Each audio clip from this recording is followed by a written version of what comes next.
राधा और कृष्ण को प्रेम का पर्याय माना जाता है। आज भी लोग इनके प्रेम की मिसाल देते हैं। भगवान श्री कृष्ण की प्रेमिका राधा का जिक्र विष्णु पुराण, पद्म पुराण और ब्रह्मवैवर्त पुराण में मिलता है। राधा और रुक्मिणी दोनों ही कृष्ण से उम्र में बड़ी थी। मान्यता और किंवदंतियों के आधार पर राधा के बारे में बहुत कुछ कहा जाता है।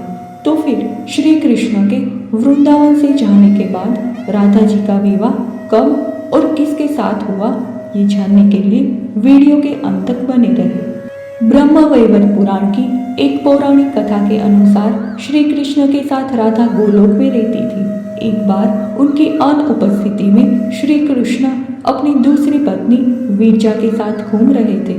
तभी राधा आ गई। वे विरजा पर नाराज होकर वहां से चली गई।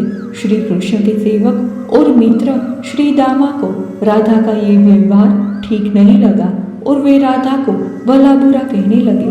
राधा ने क्रोधित होकर श्री दामा को अगले जन्म में शंखचूड़ नामक राक्षस बनने का श्राप दे दिया। इस पर श्री दामा ने भी उनको पृथ्वी लोक पर मनुष्य रूप में जन्म लेकर 100 वर्ष तक कृष्ण विजोह का श्राप दे दिया। राधा को जब श्राप मिला तब श्री कृष्ण ने उनसे कहा था कि तुम्हारा मनुष्य रूप में जन्म तो होगा, लेकिन तुम सदैव मेरे पास रहोगी। पद्म पुराण के अनुसार राधा वृषभानु नामक वैश्य गोप की पुत्री थी। उनकी माता का नाम कीर्ति था। उनका नाम वृषभानु कुमारी पड़ा। बरसाना राधा के पिता वृषभानु का निवास स्थान था। कुछ विद्वान मानते हैं कि राधा जी का जन्म यमुना के निकट स्थित रावल ग्राम में हुआ था और बाद में उनके पिता बरसाना में बस गए, लेकिन अधिकतर मानते हैं कि उनका जन्म बरसाना में ही हुआ था। कहते हैं कि नृग पुत्र राजा सुचंद्र और पितरों की मानसी कन्या कलावती ने 12 वर्षों तक तप करके ब्रह्मदेव से राधा को पुत्री रूप में प्राप्ति का वरदान मांगा था। इसी के परिणाम स्वरूप द्वापर में ये दोनों वृषभानु और रानी कीर्ति नाम से जन्मे और फिर दोनों पति पत्नी बने। ब्रह्मवैवर्त पुराण के अनुसार महादेव जी ने माता पार्वती जी को राधा विवाह के बारे में कथा सुनाते हुए कहा, अतीते द्वादशाब्दे तु दृष्ट्वा तां नव यौवनां सार्धं रायण वेशेन तत्संबंधं चकार सः छायां संस्थाप्य तद्रेहे सान्तर्धानमवापः बभूव तस्य वैश्यस्य विवाहच्छ छायाया सह।